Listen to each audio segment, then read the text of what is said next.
hay una parte de esa percepción de persecución que tiene el gobierno de Venezuela que es verdad. Lo que no entiendo es, si ganó, ¿por qué no muestra las evidencias de su triunfo? ¿Por qué no las hace públicas? Esa es la parte que no entiendo. Estamos en presencia, sencillamente así lo digo, de un golpe de Estado, fraguado nuevamente por estos factores fascistas de la derecha extremista.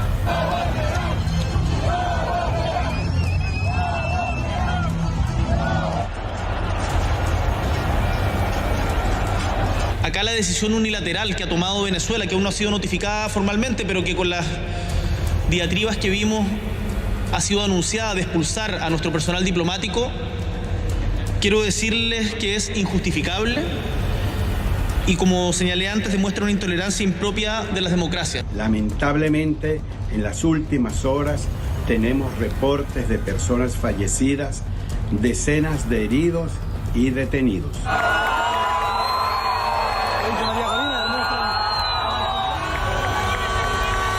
Hubo importantes concentraciones de ciudadanos, algunas de ellas con brotes de agitación y algunas de ellas también fueron reprimidas de alguna forma de manera fuerte. Es cosa de esperar el resultado y también respetar la autodeterminación de los pueblos.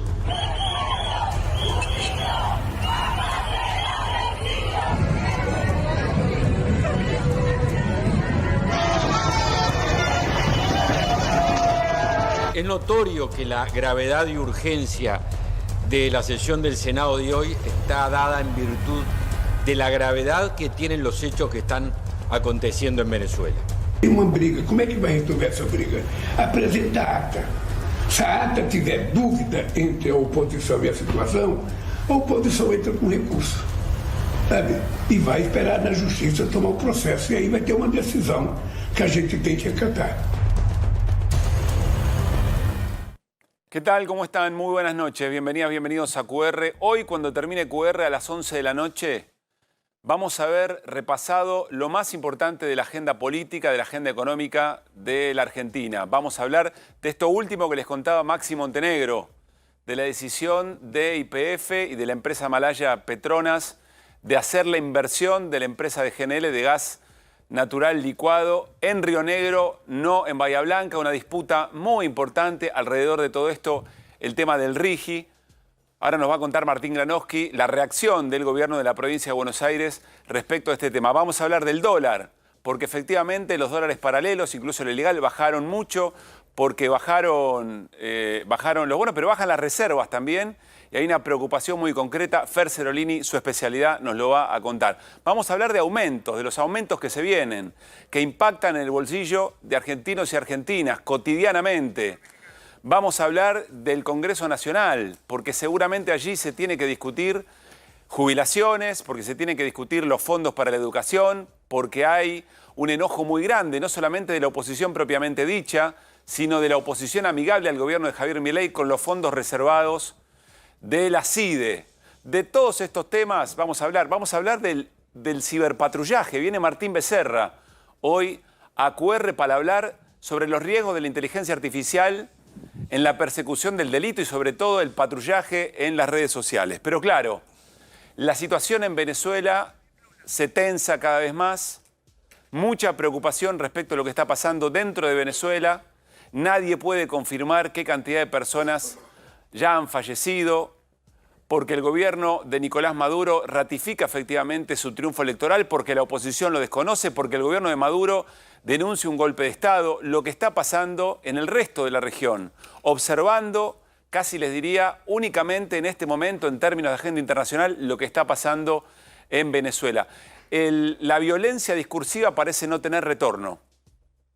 Vamos a escuchar una palabra muy importante y enseguida vamos a ir con nuestro compañero Adrián Saca en Estados Unidos para más detalles. La palabra de Luis Ignacio Lula da Silva, porque hubo una reunión con el presidente de los Estados Unidos y porque de alguna manera parecen estar construyendo una posición intermedia, de cautela, pero muy firme al mismo tiempo, no tibia, muy firme, pero de mucha cautela respecto a lo que está pasando. Esto decía Luiz Inácio Lula da Silva, el presidente de Brasil. Uma briga, como é que vai resolver essa briga? Apresentar a ata. Se a ata tiver dúvida entre a oposição e a situação, a oposição entra com recurso, sabe? E vai esperar na justiça tomar o processo. E aí vai ter uma decisão que a gente tem que acatar. Eu estou convencido que é um processo normal, tranquilo, sabe? O que precisa é que as pessoas que não concordam têm o direito de se expressar, têm o direito de provar que não concorda, e o governo tem o direito de provar que está certo. Ya lo vamos a conversar con la mesa, ya lo vamos a conversar con nuestros cronistas internacionales en distintos puntos de nuestra América para ver cómo evalúan todo esto. Pero parece decir Lula, ayúdame a ayudarte. Muestren con mucha transparencia el resultado, muestren las actas, muestren los datos concretos del Consejo Nacional Electoral para que no haya ningún tipo de duda y desde ahí poder tomar una posición.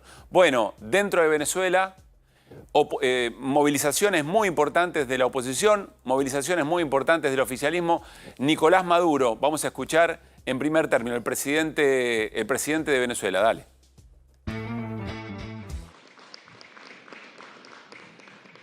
Y en la madrugada fue identificada la banda que se llama Libertad Sucre o Sucre Libertad, una banda armada hasta los dientes, delincuencial, que trabaja directamente con este grupo de la señora Machado y el señor González Urrutia. Directamente. El nuevo Guaidó, como le llaman, al González Urrutia. El Guaidó 2.0. Lo hago responsable, señor González Urrutia, de todo lo que está sucediendo en Venezuela, de la violencia criminal, de los delincuentes, de los heridos, de los fallecidos, de la destrucción. Usted será el responsable directo, señor González Urrutia, y usted, señora Machado. Y la justicia tiene que llegar. En Venezuela tiene que haber justicia, porque estas cosas no pueden volver a suceder, que se ataque al pueblo. Ya hay países como Costa Rica que le ofrecen la embajada a Urrutia y a Corina Machado por si se quieren refugiar, por temor a la persecución. Bueno, y el gobierno de Nicolás Maduro denunciando esas violencias y denunciando una desestabilización con un golpe de Estado iniciada en los Estados Unidos. Muy duro, un poder discursivo muy, pero muy fuerte, insisto, que parece no tener retorno, sobre todo cuando uno escucha las respuestas de Corina Machado, la líder de la oposición, aunque el candidato sea Urrutia. Aquí la compartimos. Cada una de las actas de votación emitidas por el Consejo Nacional Electoral en las mesas del 28 de julio, que son la prueba irrefutable, irreversible de que ganamos.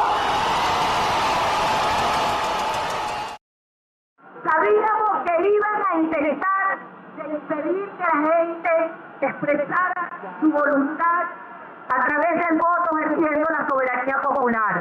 Sabían que iban a perseguir a nuestros testigos. Sabían que iban a inventar todo tipo de trampa. Y por eso construimos una red ciudadana durante meses y meses.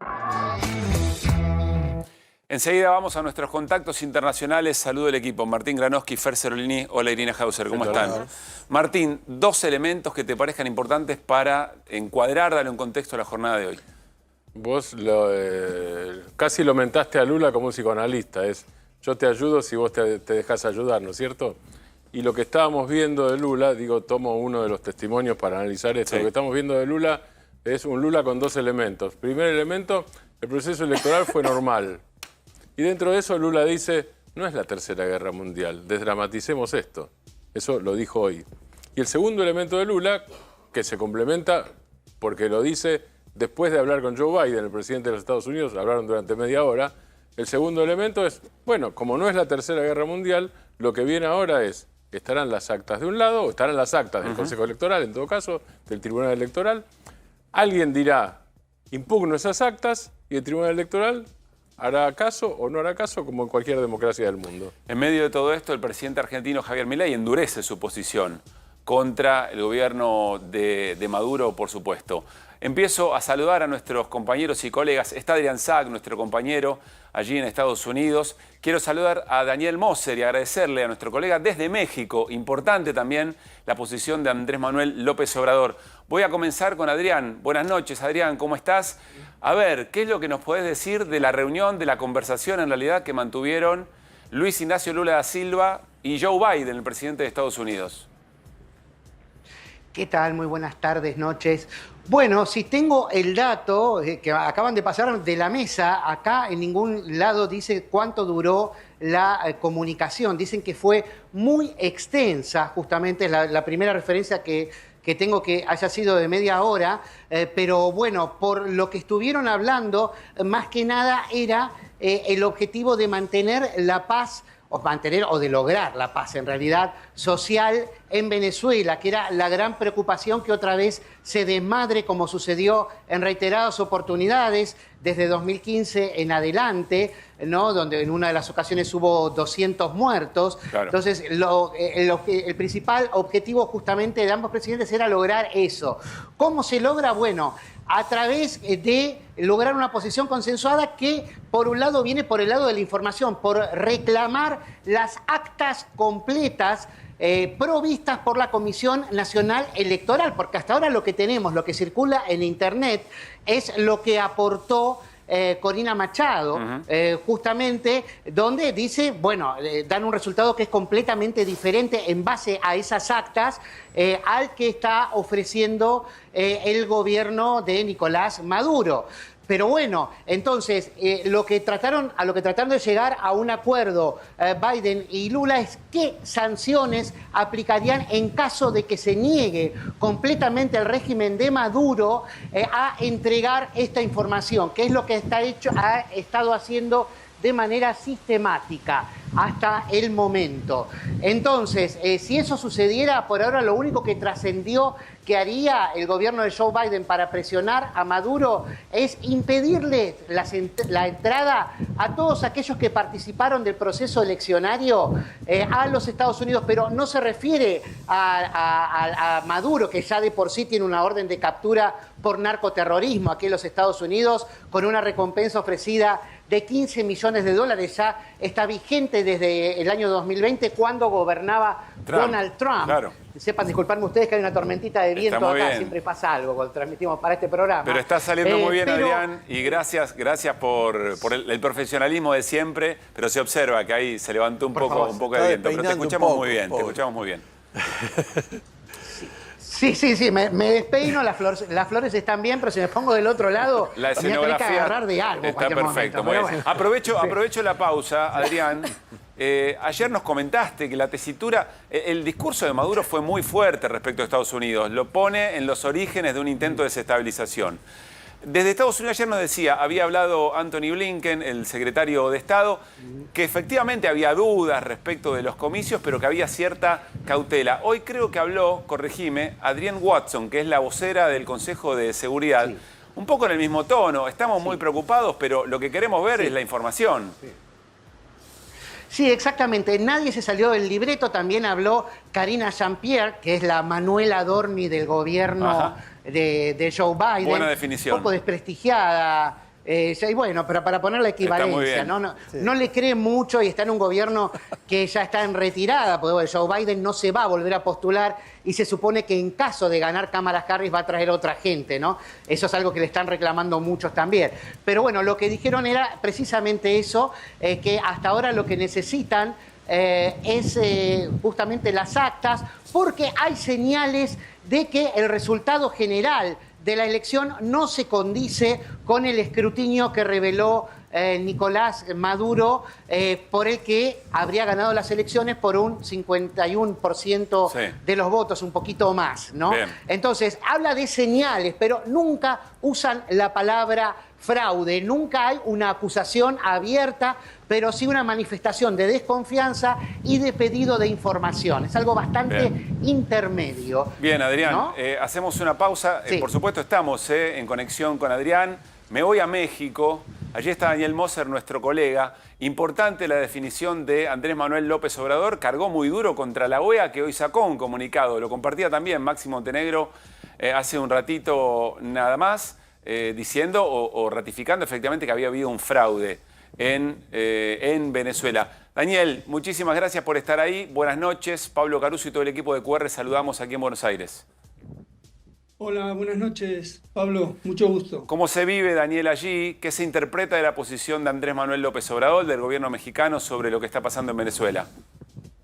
Bueno, en términos generales, López Obrador trata de mantenerse en equilibrio porque, como es sabido, México, además de tener 3.000 kilómetros de frontera con Estados Unidos, tiene más del 80% de su comercio relacionado con sus vecinos del norte.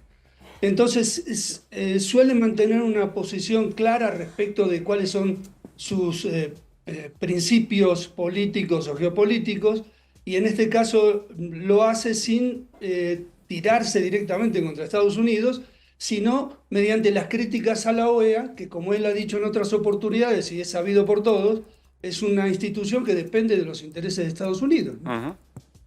Bien. Fue muy duro, AMLO, respecto de eso.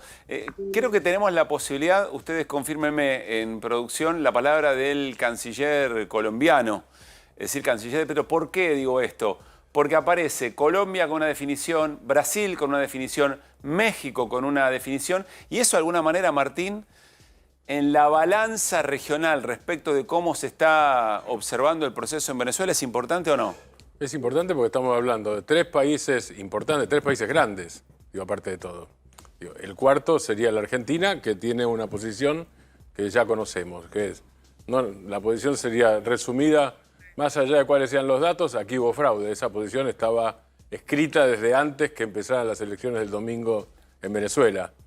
La posición regional, coordinada o conjunta, después veremos, pero por lo menos coordinada, sin duda, de México, Colombia y Brasil, obviamente. Estamos hablando de 3 de los más grandes junto con la Argentina, de toda Latinoamérica y no solo de Sudamérica, y tiende a buscar estabilidad, además con Biden. Antes Adrián contaba, digo, esto es importante porque uno de los elementos de los que también hablaron Biden y Lula, Brasil preside el G20. Brasil y los Estados Unidos están llegando a acuerdos dentro del G20. Claro. Y una de las cosas que hablaron hoy fue esa también. Es decir, está dentro de una relación de cordialidad Lula-Biden. Biden fue muy importante en su momento para que no hubiera trabas para la candidatura de Lula, recordemos. Claro. Vamos a escuchar al canciller colombiano.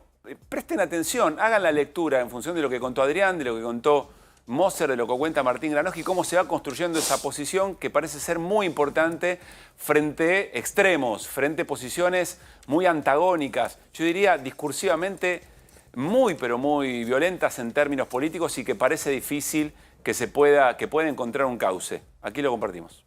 El Ministerio de Relaciones Exteriores, en nombre del gobierno colombiano y por instrucciones precisas del señor presidente Gustavo Petro, ha realizado un seguimiento al proceso electoral de Venezuela, respetando siempre su autonomía.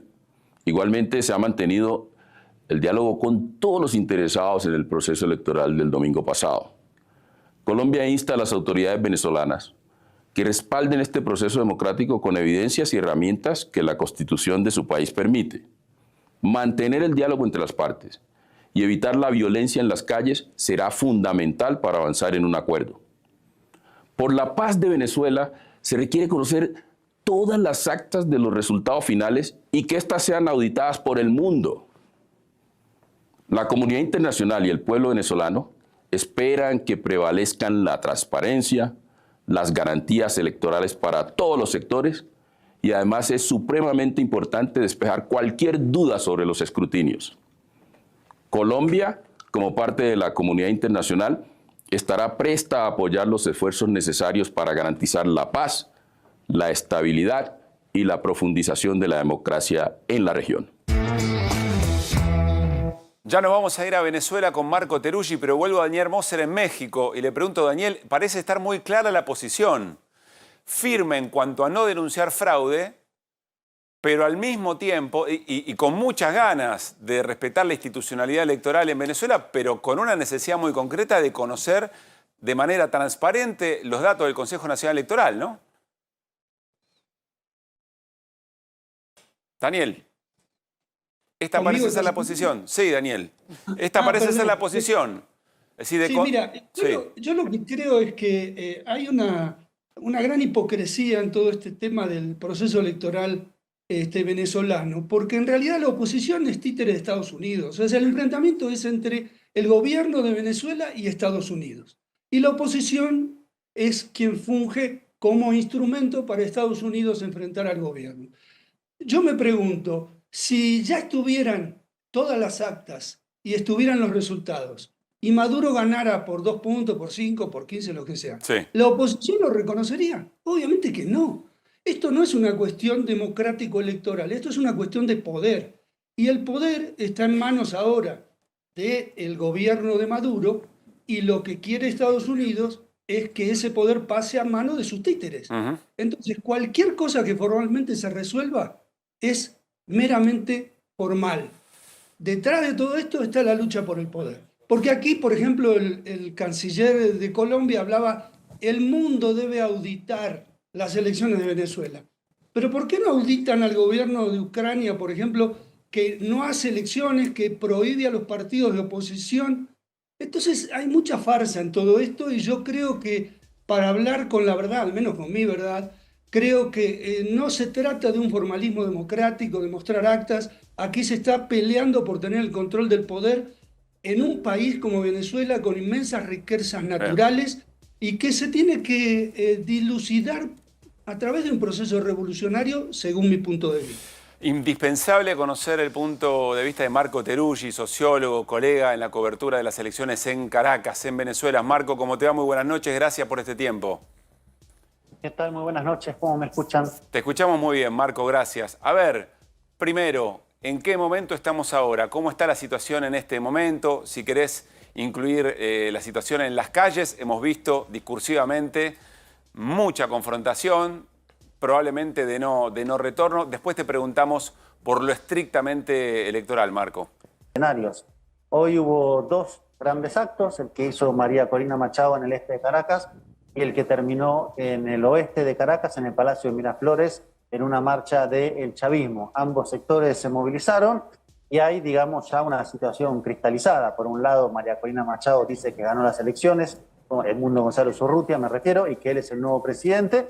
De hecho, hoy Perú planteó el reconocimiento de la victoria de Urrutia como nuevo presidente de Venezuela, una suerte de Juan Guaidó 2.0, y Maduro está planteando una agenda de movilizaciones de acá hasta el sábado, concluyendo el sábado en el Palacio de Miraflores, y en el medio hubo una serie de sucesos callejeros, sobre todo ayer, que fue fuerte, con gente que salió con cacerolazos a protestar, convencida de que hay un fraude, grupos a su vez violentos que atacaron instituciones, que atacaron sedes partidistas del chavismo, una situación que ya se vio anteriormente, pero que en este caso está marcado justamente en un escenario postelectoral.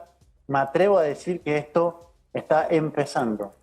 Bueno, a ver, Marco, primero una pregunta, ¿por qué no aparecen las actas? ¿Qué es lo que nos podés contar alrededor de este tema? Y te traslado la pregunta del colega desde México, Daniel Moser. Si aparecieran las actas y dijeran que hay una ventaja por 5, por 6, por 3, por 10 puntos de Maduro respecto a Urrutia, ¿aceptaría la oposición en esta situación el resultado?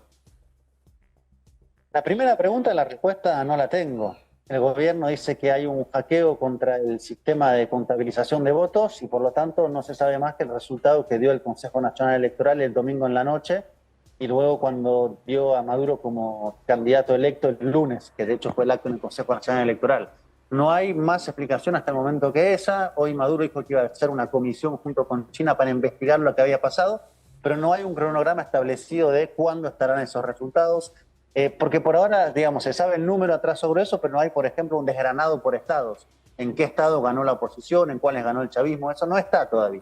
Y es parte de un vacío en el cual avanza Machado diciendo ganó Edmundo González. ¿Y qué es lo que Urrutia. muestra Machado? Cuando dice acá están las pruebas, ¿qué es lo que muestra Machado? Machado. Habían preparado la instalación de una página paralela que intenté entrar, pero está caída del Consejo Nacional Electoral. Acá, digamos, también hay que clarificar los actores. Machado desde el inicio debe entender que no iba a reconocer una victoria de Nicolás Maduro y creo que efectivamente, como decía el colega mexicano, a esta altura de la situación, no importa las actas que muestre el gobierno, no importa la explicación de los resultados, todo eso ya pasa a ser, digamos, casi diría secundario en vista de lo que está desplegándose, que es un intento de fuerza encabezado por María Corina Machado, lo cual no es nuevo en Venezuela. No sé qué pasaría en términos de ánimos sociales, si calmaría a aquellos sectores que piensan que hubo un fraude o no. Estamos en ese nivel, pero sí tendría un impacto, creo yo, a nivel internacional. Hoy Lula da Silva se pronunció, habló de la normalidad de la elección, pero que precisaba también ver las actas. Entonces, sí, en el frente internacional creo que tendría un efecto importante. Está Marco Teruggi en Venezuela, está Daniel Moser en México, Adrián Sack en Estados Unidos. Pregunta de mi compañero Martín. Justamente, Marco, te iba a preguntar, buenas noches. En las elecciones anteriores, sin hackeo, vamos a suponer que la causa es efectivamente, como dice el gobierno de Maduro, el hackeo. En elecciones anteriores, sin hackeo, ¿las actas estuvieron inmediatamente? Porque en la Argentina no es media hora después del comicio. Digo, hay traslados, inclusive, está traslado físico, no solo electrónico, de la parte de papel. No, de hecho las actas, lo que suele aparecer es el resultado desagregado, es decir, al día siguiente o a las uno puede entrar a la página y ver qué pasó en cada estado, qué pasó en cada ciudad, qué pasó en cada barrio, entrar a una mesa de votación y ver quién ganó en cada uno de esos lugares.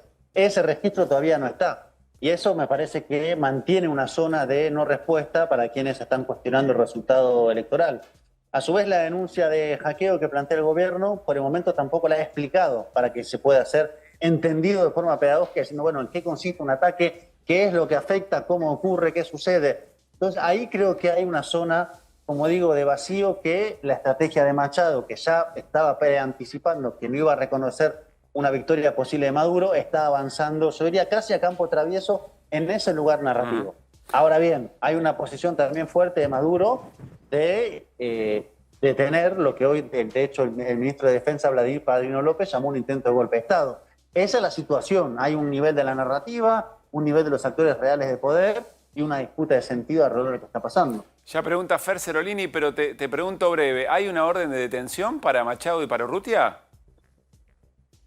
Se exhortó, no sé si es la palabra exacta, a la justicia a actuar porque se acusa a González Urrutia y a María Corina Machado de estar al frente de una serie de actos de violencia que se desplegaron el día de ayer, que Maduro mostró en televisión.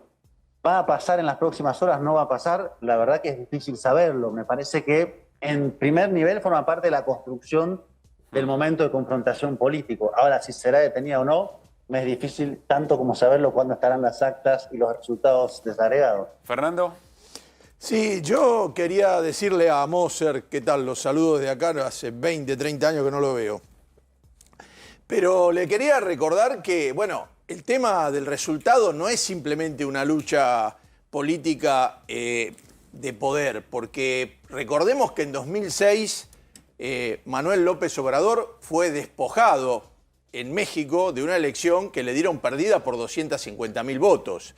Y después, con una lucha política y siguiendo trabajando y todo, finalmente logró consagrarse presidente. Es decir, si las diferencias son escasas o los números no están puestos a la luz del día, es lógico que los pueblos y la gente protesten. Ha pasado en Estados Unidos con Gore, en la elección famosa de la Florida, donde no dejaban votar a los jubilados, también un resultado donde los demócratas terminan. Digo, los países tienen... hay una cuestión que es meterse en la vida de los otros países, ¿no? La autodeterminación de los pueblos creo que tiene que estar por encima de todo. Pero también tiene que haber, como dice Lula y como dice el gobierno de Petro, que no creo que se hayan vuelto de derecha, tiene que haber una transparencia, porque no es que, ganamos y nos vamos a dormir todos, no es así. Sobre todo en un país que está tan dividido. Daniel.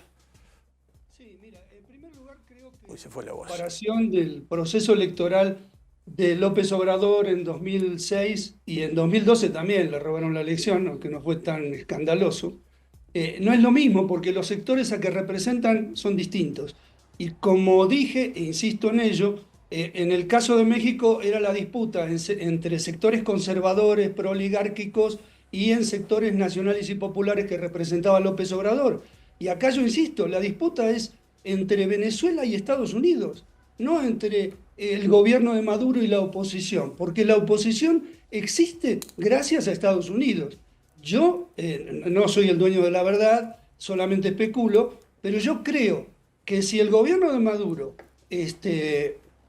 fuera más radical y realmente pusiera en su lugar a estos títeres de Estados Unidos, la oposición en Venezuela dejaría de existir y habría seguramente sectores de la población que no están de acuerdo con el gobierno.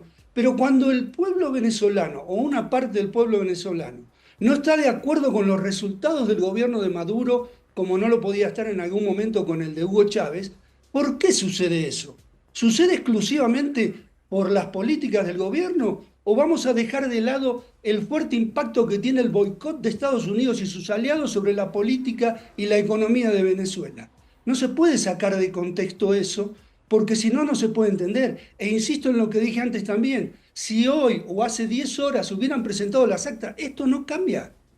Ese es mi punto de vista. A ver, me voy a Estados Unidos. Adrián, te quiero preguntar si esto que plantea Daniel se vive de esa manera desde el gobierno de los Estados Unidos. Antes, quiero mostrar, creo que tenemos la posibilidad de mostrar el comunicado de la Casa Blanca después de la conversación que mantuvieron. Haya sido media hora, haya sido un poco más, de una conversación muy importante entre Biden y Lula. Dice, Estados Unidos ha seguido de cerca las elecciones presidenciales de Venezuela que tuvieron lugar el domingo, así como los anuncios posteriores del Consejo Nacional Electoral. Continuamos haciendo un llamado a las autoridades electorales de Venezuela que hagan públicos los resultados completos, transparentes y detallados de la votación, incluso por cada centro electoral, algo que mencionaba incluso también recién Marco, ¿no? Que no está el desagregado. Esto es especialmente crítico dado que hay claros indicios de que los resultados electorales anunciados por el Consejo no reflejan la voluntad del pueblo venezolano expresada en la zona. Es decir, por un lado dice, hay fuertes indicios de que no está representado el pueblo en lo que se mostró. Pero de todas maneras, antes de declarar fraude, así lo traducía Adrián Sack, corregime Adrián, antes de declarar fraude, que aparezca la información. A ver, Adrián, ¿se vive de la manera en que lo cuenta Daniel desde el gobierno de los Estados Unidos la situación? Mira, si te tengo que decir la verdad, absolutamente no. Venezuela no importa, Venezuela no existe acá. Es una piedra en el zapato que viene desde la administración de Trump, donde Trump sí lo quiso utilizar como propaganda política y designó básicamente él a Juan Guaidó como para mostrar lo que le puede pasar a un país comunista. Pero si no, nunca estuvo en la órbita y de hecho es un problema para el actual gobierno demócrata que también está demorando en pronunciarse. No es solamente Maduro el que demora escandalosamente en presentar las actas bajo un montón de excusas diferentes, sino el propio gobierno demócrata está dilatando este asunto porque no le suma en nada. El gobierno demócrata de Joe Biden, como ayer lo comentábamos en este mismo programa, pactó con Maduro justamente, y Maduro le debe a Estados Unidos justamente que se hayan suavizado las sanciones, porque a cambio de eso Maduro le dio petróleo crudo mucho más barato de lo que le daban los países árabes en un momento en que la inflación volvía a ser un problema acá después de 40 años. Entonces, el gobierno demócrata, ¿qué es lo que quiere? Patear el problema para adelante y que sobre todo no haya problemas sociales en cuanto a que no vuelva a haber 200 muertos en una manifestación como hubo en su momento, como se lo acusa el régimen de Maduro de haber matado a estos manifestantes y que deje de ser otro foco más problemático en la región, sobre todo teniendo en cuenta que estamos en campaña electoral, claro, que Kamala Harris tiene sus intereses y que el Partido Republicano, con Donald Trump a la cabeza, está tratando de comparar a Kamala Harris y a Biden con Maduro. Justamente, porque en que, por ejemplo, hoy dejaron trascender ahí en una publicidad que Biden hizo fraude en el año 2020, al igual que lo hizo Maduro, por ejemplo, para que vean cómo se usa la elección hasta ese nivel. Es muy poquito, como te digo, lo que influye en Venezuela, y el temor es que se llene de venezolanos si sigue Maduro en el poder. Eso sí, más venezolanos. A ver, Adrián, lo que yo entiendo es, no desconoces para nada que hay intereses geopolíticos y lo que significa la reserva de petróleo de Venezuela para Estados Unidos. Lo que decís es, en la conversación política cotidiana, ahí es donde no aparece. Claro. A ver, quiero decir... está en la agenda de los medios. Quiero decirles que ya está Mariano Recalde para charlar con nosotros. Mariano Recalde, senador nacional de Unión por la Patria. Le vamos a preguntar qué posición tiene en lo personal, pero también porque es el presidente del Partido Justicialista de la ciudad de Buenos Aires. Pero vuelvo a Marco Teruggi. Marco, te pregunto, ¿cómo estás analizando esto que discutimos de afuera respecto de las injerencias de otros países y de Estados Unidos, sobre todo en Venezuela? Y si crees que ¿cuánto crees que los posicionamientos regionales van a incidir respecto a lo que pasa en los próximos días en Venezuela, Marco? Hay un factor muy importante en los posicionamientos internacionales, no desde ahora, sino en los últimos años en lo que está pasando en Venezuela.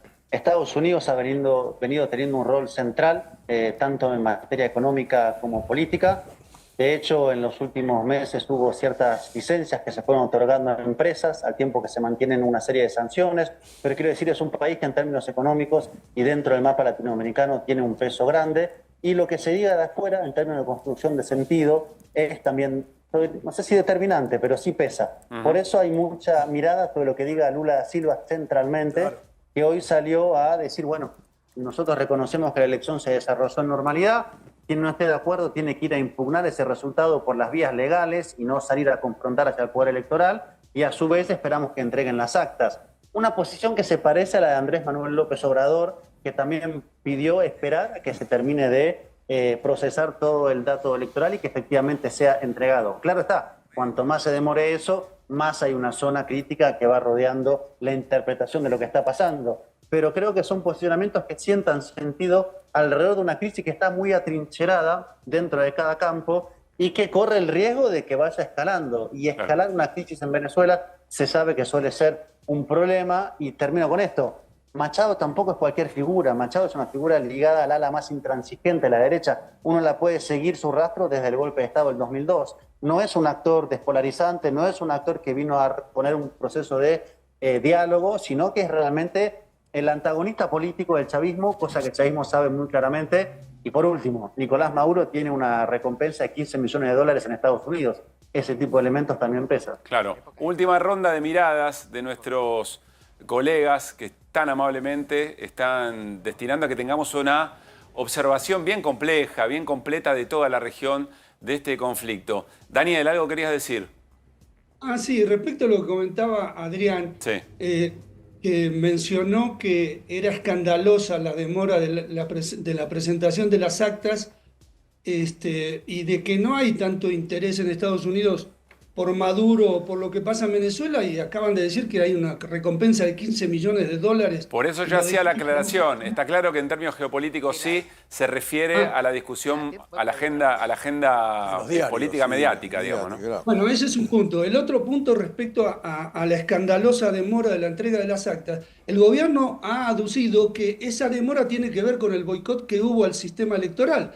Entonces yo sería más medido, aunque no suelo ser muy medido, respecto de que lo que sucedió es por una escandalosa demora o por el problema del boicot al proceso electoral, ¿no? Adrián.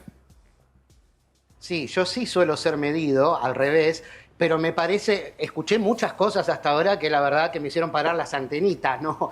Acá me parece que hay mucho madurismo, que cae de Maduro en todas las opiniones que escuchamos hasta ahora, por lo menos en la mayoría. Estoy un poco sorprendido, sí, sobre todo porque he hablado con venezolanos aquí que, como pasa con los cubanos también, no tienen una opinión parcial. Y acá sí voy a ser medido, ¿por qué? Porque tuvieron que dejar su país, entonces tienen un resentimiento muy grande contra el régimen. Me acompaña a decirle régimen, no me gusta decirle gobierno, pero tampoco dictadura, vamos a decirle régimen de Nicolás Maduro. Bueno, lo que me decían justamente, por ejemplo, que manejaban información de que Maduro tuvo que dejar el Palacio de Miraflores por cuestiones de seguridad. Esto en las últimas horas, no sé, eso habría que comprobarlo. Pero te digo, claro, sí, porque justamente las movilizaciones estaban creciendo, se estaban tornando complicadas, no se sabe el número de muertos por la represión del régimen de Nicolás Maduro, hasta ahora se habla de 11, pero bueno, podrían ser más.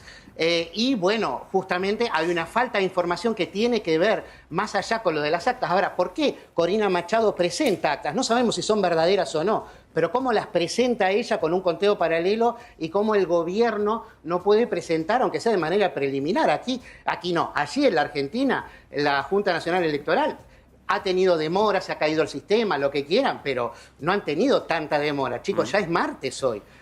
A ver, ¿cómo puede demorar tanto, ¿no? Me voy hacia Marco Teruggi, probablemente pueda contestar alguno de estos interrogantes. Resumo, si efectivamente la situación de Maduro en el Palacio Miraflores requirió otro tipo de seguridad. Te pregunto por las víctimas, si ya las hay y si hay certeza, si se puede saber algo de esto.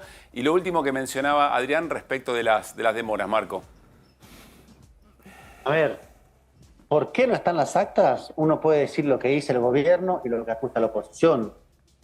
Yo creo que, y por eso mencionaba, el vacío explicativo tiene que ver con que explican que hay un hackeo, pero no cómo constituyó ese hackeo. Entonces no hay una explicación pormenorizada de por qué, cómo fue, cuándo se va a resolver y cuándo van a estar las actas. Me parece que esa es la zona que queda absolutamente abierta y sin explicación, que alimenta toda una serie de acusaciones. Ese me parece el primer punto. Y yo no, digamos, más que traer lo que dice el gobierno, mucho más explicación no puedo dar, porque soy un periodista que está acá y eso es lo que dice. Después, respecto a la seguridad, hay como una lógica de rumorología también respecto a las situaciones en Venezuela. Está claro que hay episodios fuertes que pasaron ayer, de movilizaciones que hubo ayer, de sectores también armados que salieron ayer, una situación de crisis y hoy el chavismo que tomó la iniciativa en la calle. Vamos a ver cómo escala. Si uno hiciera un recuento en YouTube de la cantidad de titulares que dicen Maduro está a punto de irse, va a encontrar una biografía gigantesca. ¿Cuál es su situación de seguridad personal? No lo sé, porque debe ser de las cosas más difíciles de saber en Venezuela. Y respecto a los fallecidos, estaba empezando a chequear las fuentes, porque recién ahora estaba viendo eso, siguiendo el hilo de un periodista de investigación, por ejemplo, que se llama Román Camacho, que estaba dando cuenta de cada una de las víctimas. Cierro con esto. Respecto a eso, hay que ir reconstruyendo de a poco. Cada campo político va a dar una versión diferente. ¿Cómo se llega al punto de lo que se asemejaría a la verdad? Es un ejercicio de investigación. Antes de cerrar nuestras conexiones internacionales, le doy las buenas noches a Mariano Recalde. ¿Cómo te va, Mariano? ¿Qué tal? Buenas noches. Gracias por estar acá. No, gracias a ustedes. Tu mirada sobre todo lo que está ocurriendo en Venezuela y después si hay un posicionamiento orgánico, ¿no?, del Partido Justicialista de la ciudad o eventualmente de las bancadas de Unión por la Patria en el Congreso. Bueno, vemos como todos con mucha preocupación. Hay una crisis institucional grave, pero nuestro posicionamiento político es genérico, no particular a la situación de Venezuela. Siempre defendemos que se respete la voluntad popular expresada en las urnas. ¿Qué es lo que nosotros desearíamos? Que se respete lo que votaron los venezolanos. ¿Qué votaron? No lo sabemos. Hoy acá, con estos elementos, recién lo escuchaba incluso a los periodistas que están allá, es muy difícil saberlo. Así que estamos a la espera. Le quiero agradecer a Daniel en México, le quiero agradecer a Marco en medio de tanta complejidad para hacer buen periodismo y un buen análisis también en Venezuela. Y desde ya nuestro compañero Adrián Saque en Estados Unidos, siempre muy atento para ser parte de QR. Por favor. Con mucha amabilidad. Un gran abrazo a los tres. Gracias Marco, gracias Adrián, gracias Daniel. Igualmente. Gracias. Gracias a todos. Que esté muy bien. Bueno, vamos a seguir conversando por supuesto sobre esto. Mencionaba Marco Teruggi a Román Camacho, nuestro compañero, nuestro corresponsal, colega que está oficiando de corresponsal desde hace varios días, ya desde Caracas. Quizá un poco más tarde nos pueda traer alguna otra información. La región, la política de cada uno de los países gira alrededor de estos temas, pero por supuesto siguen estando las agendas propias, las agendas locales de nuestros países. De eso te quiero preguntar, Mariano. Sí. A ver, da la sensación que el Congreso Nacional empieza a reactivar su actividad, sobre todo algo que tiene que ver y que está demorado también en el Senado, que tiene que ver con el tema jubilaciones.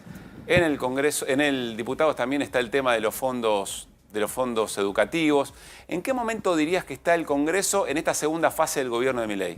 Bueno, se está empezando a mover otra vez. Mañana tenemos Comisión de Legislación del Trabajo para analizar el proyecto de ley que viene de la Cámara de Diputados para una nueva fórmula jubilatoria que recomponga el haber de los jubilados después de la enorme devaluación y la pérdida de poder adquisitivo durante el gobierno de Milei. Así que La esperamos, decisión que se tomó en la sesión a que sea prioritario en la próxima sesión ese tema, ¿verdad? Y ya mañana espero que podamos dictaminar, cosa que en la próxima sesión podamos discutirlo, debatirlo en el recinto con dictamen. Así que si fuera así, creo que va a ser una buena noticia para los jubilados, porque el proyecto de ley mejora el haber de los jubilados, lo recompone, le hace recuperar lo perdido por la devaluación durante estos meses y además le garantiza un mínimo para adelante.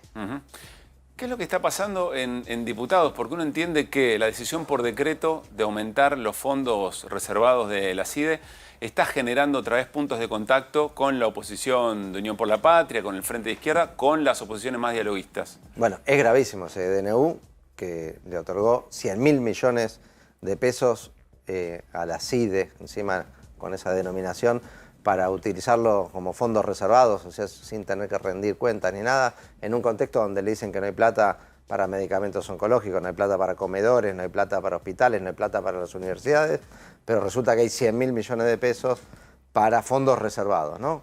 Que ya de por sí es malo que haya fondos reservados.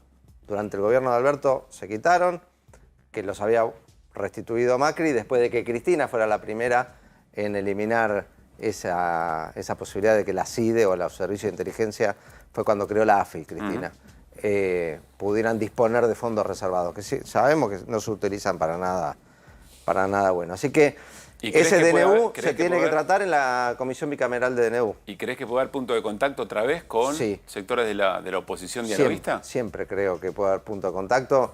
Lo intentamos con el DNU 70, ese mega DNU. Está vigente todavía, ¿no? Logramos por lo menos que ya en el Senado tenga el rechazo y todavía no se trató en la Cámara de Diputados.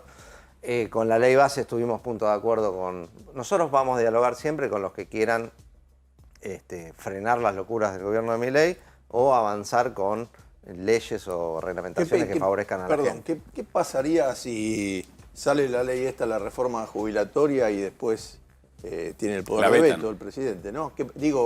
La Constitución prevé un paso más. Puede vetar el presidente, pero el Congreso puede insistir con 2/3 de los votos. Esperemos poderlo... Pero digamos... Ya en la Cámara de Diputados se sancionó con 2/3. Por eso, pero la oposición amigable, digamos, ¿cómo lo tomaría? ¿Volvería y no puedo hablar por ello. Espero que tengan coherencia, ¿no? Que se aprueban... Hay quien dice que se está negociando una modificación y que el gobierno no vetaría eso. No estoy al tanto de eso. Bien. No estoy al tanto de eso. Quería hacer una pregunta más sobre el tema inteligencia. ¿Qué pasa con la comisión bicameral que no se termina de conformar? No se conformó como tantas otras comisiones. La verdad que hay un problema bárbaro con las comisiones, con la integración y con las presidencias de las comisiones, que no se está respetando la proporción que establecen los reglamentos, y incluso algunas comisiones, la propia Constitución. Dicen que tienen que respetar la proporción de la fuerza política, y tanto Villarruel como Martín Menem, por decretazo, integran las comisiones de una manera desproporcionada. Ya está con nosotros, perdón, Iri, la presento, aparece en pantalla, quiero presentarla. Está Flor Gutiérrez nuevamente con nosotros. Gracias, Flor, por estar aquí. Porque ahora vamos a hablar de los tickets canasta, después de la pregunta de Irina, porque la familia Recalde tiene toda una historia respecto a los tickets canasta, que parece que vuelven a la economía de los hogares. Sí, Irina, perdón. Mi pregunta tiene que ver con otra cuestión del Senado, que es si el peronismo va a apoyar los pliegos de Ariel Lijo y de García Mancilla. Todavía no hay una definición orgánica. Obviamente cada uno tiene su opinión personal, que en mi caso me la reservo hasta que no... Porque algo que definimos es actuar colectivamente, como bloque. Así que vamos a ver... En los próximos días va a haber reuniones. Hay algunos sapos que son demasiado grandes a veces para alguna gente, y no me parece que... Usted dice que van a votar en forma unánime. Hasta que no nos reunamos y debatamos el tema, que lo fuimos postergando porque había otras urgencias, y la verdad que no daba empezar a discutir ese tema cuando teníamos la ley base, y necesitábamos tener el bloque unido. Así que próximamente ya tenemos fecha de las audiencias públicas, así que vamos a tener que tener una posición. O sea, ¿esto puede llegar a desunir al bloque? No, capaz que el bloque decide dar libertad de acción. Vamos a ver qué resolvemos entre todos. A ver, Flor, antes de preguntarle a Mariano Recalde, ya van a ver por qué les decimos que la familia Recalde y los tickets canasta tienen historias en... Ahí hay algo personal, digamos. Flor, pensando que hay quizá alguna generación de nuestra audiencia que no sabe de qué se tratan los tickets canasta. Sí, ¿Qué son? Es cierto porque se empezaron en el 89. O sea, que quienes nacieron después, bueno, no lo conocen. La realidad es que el ticket canasta en su momento se emitió como parte del pago del salario de muchos trabajadores. Creo que más de 1.400.000 trabajadores llegaron a percibir parte de su salario con el ticket canasta. Y tenía un beneficio muy claro que es para las empresas que emitían los tickets canasta. Esos eran los que más se beneficiaban, además de... La empresa que lo imprimía. La empresa que lo imprimía, además de también beneficiarse los empleadores. ¿Por qué? Porque no pagaban impuestos a las contribuciones sociales por esos tickets canasta. Lo explicó también muy bien Hernán Lecher. Sí. Entonces, claro, se ahorraban pagar impuestos y además era no remunerativo, así que tampoco lo contabilizaban en el cálculo del aguinaldo. Bueno, era un gran beneficio para empleadores y para estas empresas. ¿Quiénes se perjudicaban? Bueno, los trabajadores que cobraban con el ticket canasta y también los comercios que muchas veces cuando se daban vuelta para cobrar ese ticket le terminan reconociendo un valor menor. Así que la verdad es que era un gran negocio y creo que Mariano lo puede explicar. Te agrego mejor. dos perjudicados más. El Estado. El Estado y sí. Los jubilados. Porque se desfinanció el ANSES claro. con parte de los pagos salariales que no tributaban como remuneración.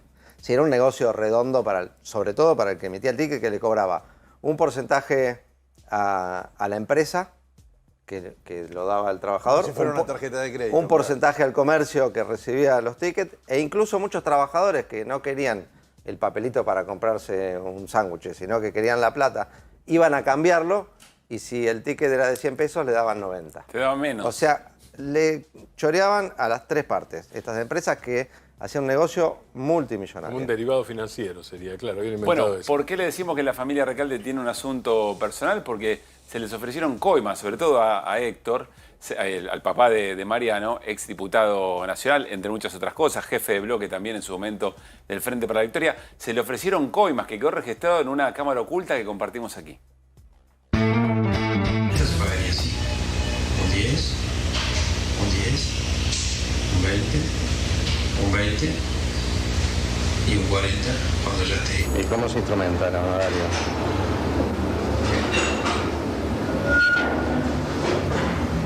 Yo te pago la bici, igual cajón, ¿no? Pick-up, fue un ejemplo que pusimos, igual inembargable. La pick-up y el Mercedes-Benz son valores distintos. El Mercedes-Benz es mucha gente. Es evidente donde vos me digas.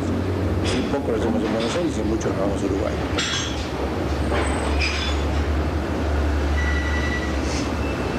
No recibo, no hay nada. Bueno, se estaban discutiendo las distintas modalidades de la coima. ¿Qué estábamos viendo ahí? Traducinos, Mariano. Sí, todo empezó porque el diputado Recalde en ese entonces presentó un proyecto de ley para que esos tickets no se puedan dar más y los empleadores paguen en plata como corresponde. Entonces quisieron frenar ese proyecto de ley y era un ofrecimiento, una coima, si se frenaba el proyecto de ley.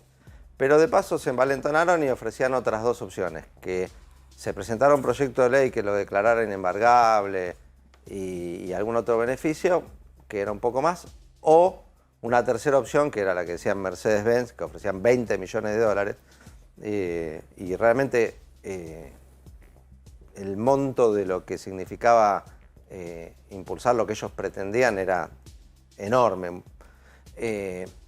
Era que sea obligatorio darlo también en el aguinaldo. Y obligatorio para todos los trabajadores que cobraran hasta no sé cuántos salarios mínimos. O sea, el impulsor de la ley que los quería erradicar para que le paguen lo que le correspondía a los laburantes, le estaban pidiendo que se dé vuelta y que prácticamente blinde la existencia de los tickets canasta. Sí, con 20 millones de dólares, claro. ¿no? A ver, Mario, ¿crees que estamos viviendo momentos en los que ocurren cosas que no creíamos que eran efectivamente posibles? ¿Crees que hay margen en la sociedad argentina para volver a aceptar los tickets canasta? Mirá, esperemos que no. Yo creo que los trabajadores ya no aguantan más, ¿no? Que la pérdida de poder adquisitivo que tuvieron en los años anteriores y sobre todo desde diciembre del año pasado hace que, sumado a la destrucción de puestos de trabajo, ya la flexibilización de hecho se ha instalado en la Argentina. Esto, si sigue avanzando, va a volver a pasar lo que pasó en los 90. Que los trabajadores aguantan hasta que un momento no aguantan más. ¿Y no crees que se pueda, perdón Pablo, que se puede utilizar justamente para desfinanciar ANSES y tener la justificación para privatizar el sistema previsional? Se viene desfinanciando ANSES con quita de aporte para determinados Perdón, contratos. ¿cómo sería ese procedimiento? Claro, porque como contaba bien Héctor Recalde, al no pagar sobre los tickets el impuesto a los aportes de contribución social, estás desfinanciando a ANSES y entonces decís, mira, el sistema está quebrado, no recauda, vamos a avanzar en un esquema, claro, para avanzar un esquema de privatización como fueron las AFJP. Podría ser una excusa más, ¿no? No la necesitan porque ya quieren avanzar aún con cómo está hoy. Digo, sobre vos no van a operar, obviamente, porque ya tuvieron una mala experiencia. ¿Hay lobby en este momento en la Cámara de Diputados? No he conocido. Sturzenegger salió a desmentirlo, no le creo, porque era un paquete... Salió a desmentir que estuviera impulsando esto. Estuviera impulsando esto, no le creo. Ellos vienen trabajando con la idea de desregular el mercado laboral, como desregular todo, para volver a las relaciones laborales del principio del siglo, donde cada trabajador negocie las condiciones individualmente, sin ningún límite. Entonces, si trabajás 12 horas, lo dijo el secretario de Trabajo, lo dijo Sturzenegger, si trabajás 12 horas, bueno, es lo que acordaste, si no tenés aguinaldo, no tenés aguinaldo, y que sea lo que el mercado y la correlación de fuerzas dé. Esto generó una cuestión social, la creación de los sindicatos y en el mundo y la aparición del derecho al trabajo para corregir lo que generaba esta situación, que eran abusos enormes, ¿no?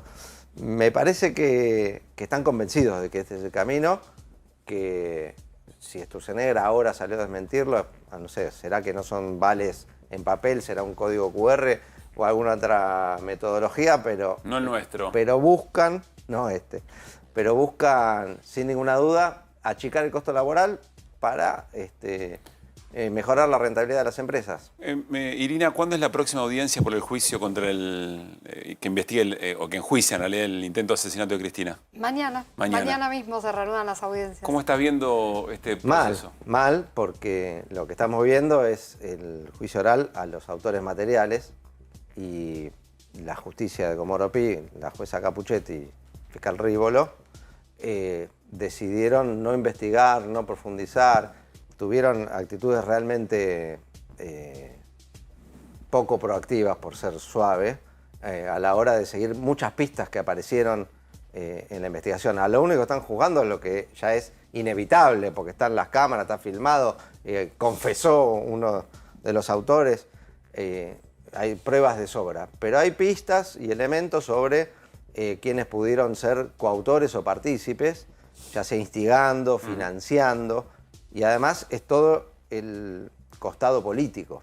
Aparecen nombres de dirigentes y funcionarios de este gobierno. Por ejemplo, Caputo. Por ejemplo, Bullrich y Milman. Entonces, que no se haya investigado seriamente, que no se haya profundizado esas líneas, cuando aparece que la familia Caputo financió a esos grupos violentos que cranearon el atentado, porque el líder del grupo financiado por Caputo, Revolución Federal, llamado Jonathan Morel, en una conversación, y esto lo sabe muy bien Irina, que lo estudió y tiene un libro fabuloso que recomiendo que lo lean todos, sobre este tema, describió cómo había que hacer para matarla a Cristina, y era el mecanismo exacto que utilizó después Sabac Montiel. Y cuando uno empieza a ver cómo apareció la plata, dónde, de qué manera se contactaron con Jonathan Morel, es todo inexplicable, todo ridículo, y parece una explicación infantil de un nene que lo pescaron y quiere hacerse el distraído que no fue. A ver, Mariano, una última pregunta sobre esto. Irina lo cuenta permanentemente con mucho detalle. Por supuesto que en su libro esto está bien narrado. Hay un sector de la sociedad argentina que acompaña, por supuesto, al kirchnerismo, que le acompaña a Cristina, que tiene esta misma preocupación. Ahora, hay todo otro sector que tiene tanto rechazo, digamos, por la figura de Cristina, por el kirchnerismo, se ha alimentado tanto el antikirchnerismo. Te quiero preguntar si vos observás que... Por eso, te quiero preguntar si vos observás que hay permeabilidad en ese sector de la sociedad para entender que esto es más grave. Sí, yo creo que sí, pero hay que hablar. porque las pantallas están llenas de graph y reportajes por la situación en Venezuela y una preocupación enorme por la democracia en Venezuela, y resulta que en la Argentina no funcionan las instituciones, se quiere matar a la vicepresidenta, vuelve la violencia política como una posibilidad. Cuando recuperamos la democracia hicimos un pacto entre todos los argentinos de que ese era un límite. Tenemos un presidente que reivindica la dictadura, la última dictadura militar, una vicepresidenta que es fanática directamente de los genocidas. Tenemos diputados de la Nación que van a visitar a criminales juzgados como corresponde y que fueron condenados por crímenes atroces, por asesinatos, violaciones, desapariciones, por robar bebés, y resulta que eso no se habla, o se habla muy poquito. Pero Venezuela, que si el conteo de los votos, que la democracia, que las dictaduras, y tenemos un problema acá en la Argentina. Quisieron matar a la vicepresidenta y hay indicios claros, concretos de la participación de un sector político, y de eso se hablan poco y nada. Mariano, gracias por haber venido. No, gracias a vos. Hablaba Mariano Recalde de la visita de diputados y diputadas a represores en Ezeiza. Atención, mañana en QR una entrevista que va a generar mucho ruido, que va a generar mucho impacto.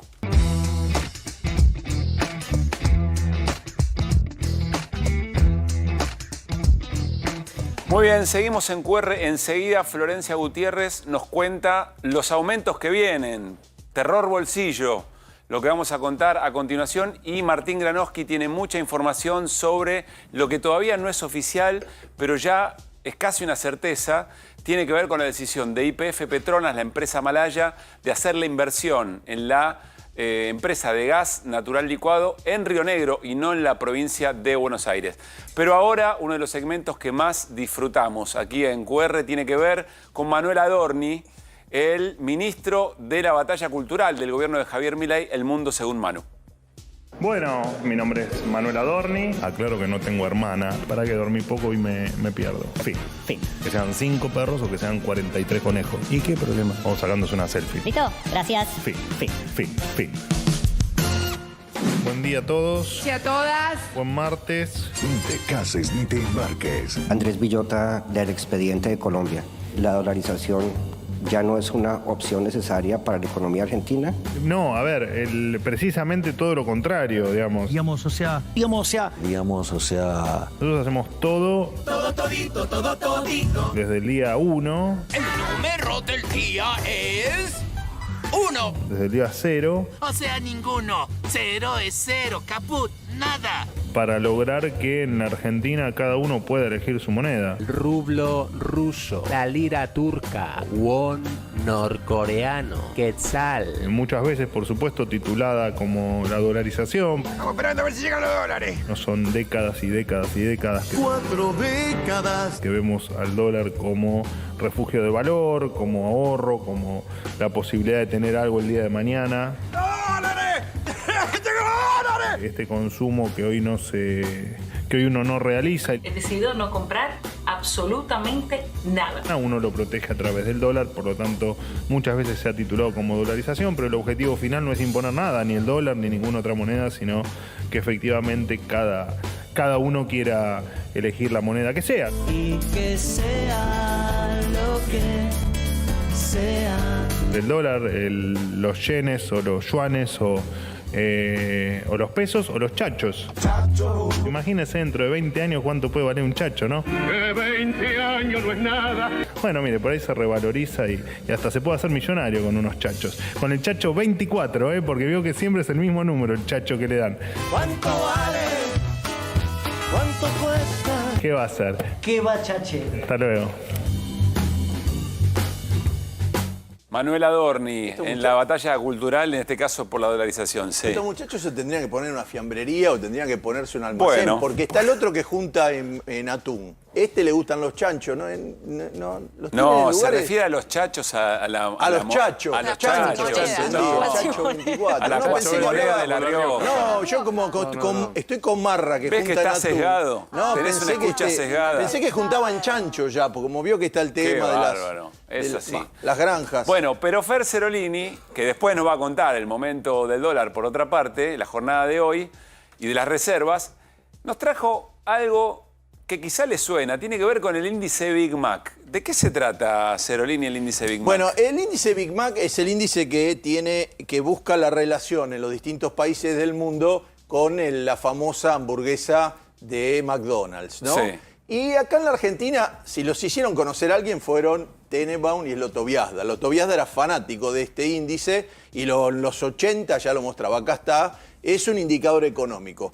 Bueno, el que lo trae de nuevo... Perdón, es un indicador económico porque a ver cuánto sale cada sándwich de estos en cada país. En dólares, claro, lo valorizan en dólares, sí. Porque, digo, la India, si hay una relación del dólar con la moneda local, capaz que no lo pueden cobrar, tiene un techo. Entonces sí. Ahí tienen que evaluar, che, nos conviene ir a ese país porque en dólares da muy poco, pero hay una media de los países, pero después, de acuerdo a la realidad de cada país, está más caro o más barato en dólares, sí, ¿se entiende? Se entiende. Y según la época y las devaluaciones va cambiando de precio.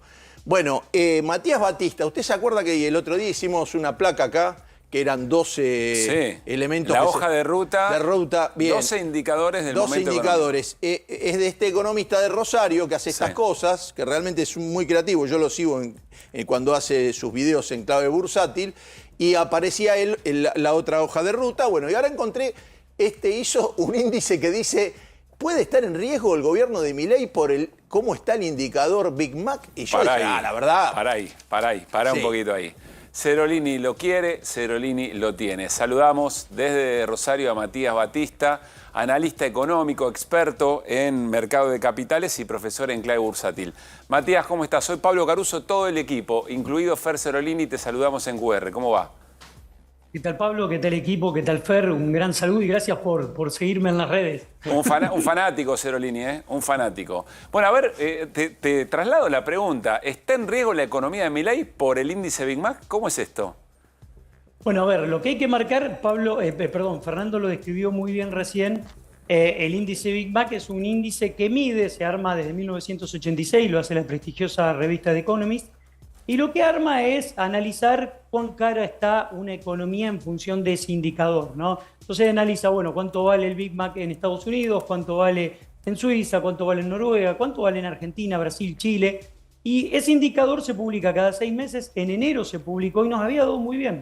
De hecho, en la Argentina en enero le había dado en la zona de $3.80. Ahí creo que está la placa de enero. Perdón, ¿qué significa que te dé bien? ¿Qué significa que te dé bien? Está la placa de enero. Que estás por debajo del precio promedio y que estás por debajo de lo que es el precio de Estados Unidos, por lo tanto tu economía es competitiva en precios. Fíjate que ahí Argentina está menos 33 con el valor del Big Mac en lo que es Estados Unidos. En Estados Unidos estaba 5.69. 33% más barato está diciendo. Sí. Y eso, perdón, es el momento de enero, no el precio final que tienen 7.48. Eso está posterior. El precio de enero es el de la izquierda. Así estábamos en enero con la devaluación de Milei, ¿se entiende? Entiendo. Exactamente. Sí. Como corrió mucha agua bajo el puente en materia inflacionaria en este último semestre, bueno, dije, ¿cuánto está ahora? Y me puse a estudiar cuánto vale el Big Mac en la Argentina. Entré en la página de McDonald's, me fijé, y está 6.950. En algunos lugares está un poquitito más, pero yo tomé ese valor y lo dividí por el tipo de cambio mayorista y me dio 7.48, ubicando a la Argentina en un lugar desde el punto de vista poco competitivo para colocar sus productos en el exterior y muy caro en dólares en términos de economía doméstica. Si uno mira después otra placa que le pasé ahí a la producción, uno analiza y ve, dice, bueno, está Suiza, está Argentina, está Noruega, está Uruguay como los países más caros en este índice Big Mac, que dicho sea de paso... O sea, primero Suiza, segundo Argentina. Sí, estamos más caros que Uruguay. Usted no se podía ir a Punta del Este. La gente se empezó a quedar acá porque Punta del Este se puso muy caro en dólares. Yo elegí a Punta del Diablo, pero está bien, te sigo. Bueno, yo he ido a Punta del Diablo y hasta el 2015. Después se acabó. Bueno, mire cómo se puso que estamos más caros que Uruguay. Es carísimo eso. Flor, metete, es tu área también, por supuesto, cuando quieras. ¿Y esto qué dice? ¿Por qué esto es grave? ¿Por qué esto preocupa, Matías? Bueno, porque este indicador... con otro Big Mac que está dentro del Banco Central, que es el índice de tipo de recambio real multilateral, que te marca cuán competitiva es tu moneda, que es lo mismo, en términos técnicos es más o menos lo mismo. El índice de tipo de cambio real multilateral mide con muchísima más profundidad cómo estás con tus principales socios comerciales. Y si vos mirás ese índice, hoy estás en la zona de 86, por debajo de 100 estás mal, por debajo de 90 estás muy mal. Sí. Y tengamos en cuenta que cuando asumió Javier Milei estábamos en 79,5, ahora estamos en 86. Eso indica que no sos competitivo para exportar, que empiezan a ser baratos los productos para importar, y eso hace que el Banco Central no haya acumulado dólares desde que está terminando este mes. La última semana vendiste 5 días seguidos reservas. Porque fíjate la posición neta del Banco Central. Claro, va a dar negativo 2 meses. El segundo mes, sí. Julio, va a dar negativo y junio dio negativo. Sí, Flor. No, le pregunto a Matías porque, a ver, tiene lógica teniendo en cuenta que estás prácticamente manteniendo el tipo de cambio al 2% mensual y la inflación se acelera por encima de ese valor, tiene lógica que te atrases o que te pongas caro en dólares. Eso está claro. Ahora, podríamos decir que esto se va a seguir profundizando si el gobierno mantiene esta política de mantener el 2% del Krone-Limpec. No tengas ninguna, es muy buena pregunta, no tengas ninguna duda, porque lo que yo creo es que el equipo económico cometió un error inicial de diagnóstico. ¿Cuál fue ese error de diagnóstico? Creer que la devaluación no se iba a trasladar a precios porque la economía ya tomaba un dólar de 1.100. Eso no ocurrió, te quitó rápidamente la competitividad y ahora el problema, además de lo que dijiste vos con muy buen tino, tenés 3 problemas laterales. Primero, soja cayendo en precios internacionales en Chicago, rompió la barrera de los 3.80. Segundo, Brasil devaluando la moneda en la zona de 5.69 del real, que mete más presión a esa cuestión para que vos puedas acumular dólares de manera genuina y saludable en el Banco Central. Y el tercero es que el acuerdo potencial, posible o eventual con el FMI, si vos mirás lo que pasó este año, el FMI acordando con Egipto y pidiéndole una devaluación del 4% a la libra egipcia, y en el día de ayer cerrando con $100 millones de dólares de un acuerdo de 10.000, le deje flotar libremente el tipo de cambio. ¿Qué quiero decir con esto? La falta de... Ay, se nos entrecorta ahí un cachito, Matías, se nos está entrecortando y parece bastante importante. Nos está contando que en los últimos acuerdos del FMI a todos los países que le está dando dinero fresco le está pidiendo que devalúen, que no hagan otra cosa, sí. Y le está pidiendo eso. A mí lo único cortito, lo que, como él es de Rosario y es un lugar... ¿Central o Newell's, Matías? Yo soy acá cerquita... Mira vos. No, se enmudeció en ese momento. No se era la pregunta importante de la noche. ¿Cuál es la Rosario o Newell's? No se escuchó. Otro. No, yo soy de River Plate. De River Plate. Bueno, no podemos seguir porque lamentablemente no. Me gustaría saber justamente... hay una cuestión corta que la pregunta con respecto al campo es que están diciendo, bueno, chicos, nosotros vamos a seguir así y el campo se tiene que dar cuenta que esto puede funcionar, que puede, que entre plata por el blanqueo, si es que entra, si entra por el RIGI. Eso no le mejora los números al campo. No es que el campo solo... Es decir, el campo va a decir, che, pero con estos números tenemos que trabajar. Son horribles para la inversión, ¿se entiende? No está siendo rentable. ¿Cuál es la pregunta para Martín? Matías, eso si lo ve así, porque parece que dicen, no, porque esto va a funcionar así. Bueno, una cosa es que le funciona a Milei o al país, pero si le va a llegar plata o no al campo no le preocupa. A ver, Matías, si te escuchamos bien. ¿Escuchame ahí? Intentemos, a ver, dale. Bien. Bueno, lo que dice Fer, completamente de acuerdo. Campo, de hecho, Ciara dijo, el presidente de la Cámara de Exportadores dijo que tienen 16.000 millones de dólares y que están dispuestos a negociar, a acordar con el gobierno en el marco de alguna salida, que obviamente lo que entienden es que el precio del dólar no es competitivo. Eso es una realidad. Ahora, es cierto que el problema lo tenemos todos acá. Bien, Matías, se nos complicó en lo último, pero la verdad muy por esto se escuchó, así que vamos a volver a consultarte. La verdad que muy bien. Muchísimas gracias, Matías. Sabés que tenés acá un fanático y gracias por este rato en la noche. Un gran abrazo. Bien, Matías Batista, experto en mercado de capital, pero nos contó el índice Big Mac, Suiza y nosotros. Terrible. Un indicador internacional muy difícil que el gobierno sostenga eventualmente que el tipo de cambio no está retrasado con todas las consecuencias que recién contaban. A ver, Martín, ¿qué es lo que está pasando con la inversión de YPF y Petronas, la empresa malaya, la empresa de gas natural licuado? No es oficial, pero está YPF, por lo menos dejó trascender a través de filtraciones que hubo una reunión de directorio de la petrolera con capital estatal, el presidente del CEO de YPF es Horacio Marín. Horacio Marín es el mayor ingeniero industrial en petróleo de Techint, que para ver el origen. Y los principales mandos de la YPF actual son Techint. Sí. No es oculto esto, ¿eh? Toda su carrera la hizo en Techint, Marín. Este es un dato, Techint es un dato. Lo digo de entrada porque es un dato importante. Había una disyuntiva. ¿Dónde poner una planta de gas general licuado? ¿En Bahía Blanca, provincia de Buenos Aires, o en Punta Colorada, Río Negro? Duda. Están YPF y la multinacional malaya Petronas en sociedad. Hasta ahora no había definición. En realidad, Marín había hablado en una entrevista con Carlos Pañi, había dicho que si la provincia de Buenos Aires, hace 2 meses fue esto, no se adhería al régimen de grandes inversiones, al RIGI, que en ese momento estaba en discusión, a YPF y a Petronas no le convenía hacer esto en la provincia de Buenos Aires. Hace pocos días, Carlos Bianco, ministro de Gobierno de Axel Kicillof, dijo que en realidad esta discusión ya está saldada porque el RIGI ya fue votado. La discusión anterior era porque el RIGI no existía. Sí. Como el RIGI fue votado, la posición de gobierno de la provincia fue: no estamos de acuerdo con el RIGI, pero eso ya fue, ya pasó, no estábamos de acuerdo y no estamos de acuerdo, pero ya se votó. Lo que vamos a hacer, decía Axel Kicillof, es un régimen de la provincia de Buenos Aires para mejorar las condiciones impositivas e de inversión. Y a su vez la provincia dice, y esto lo va a subrayar Axel Kicillof seguramente mañana a la mañana, porque convocó de urgencia una conferencia de prensa a conocer las filtraciones, digo, seguramente el argumento, pero que la conferencia de prensa está convocada para eso, lo sé, esto es información, está convocada especialmente para hablar de este tema.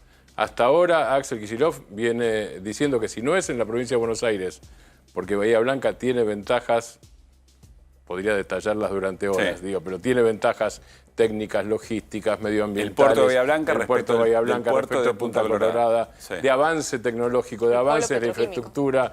Si no es en Bahía Blanca, es por razones políticas. Lo que venía diciendo Kicillof es, si no es Bahía Blanca, no es racional. Si no es Bahía Blanca, es ataque político. Bien, eso puede llegar a pasar mañana. Mañana entonces confirmamos la reacción del gobierno de la provincia de Buenos Aires. Es conferencia de prensa mañana por la mañana sobre este tema. Gracias, Martín. Bueno, nos vamos a meter con Florencia Gutiérrez en el segmento Dolor Bolsillo. Pero vamos a recordar, antes de que Flor nos cuente cuáles son los aumentos que se vienen, este tuit del ministro de Economía, Luis Caputo. ¿Qué decía? Decía el tuit, los pesos emitidos son por compras en el Mercado Único Libre de Cambios. El objetivo siempre fue secar la plaza de pesos. Lo digo desde la primera entrevista, pero bueno, todavía algunos no se convencen. La realidad probará que en breve la gente va a tener que vender dólares para pagar impuestos y el peso va a ser la moneda fuerte. Bueno, a ver, con esto de fondo, Florencia nos cuenta los aumentos que se vienen.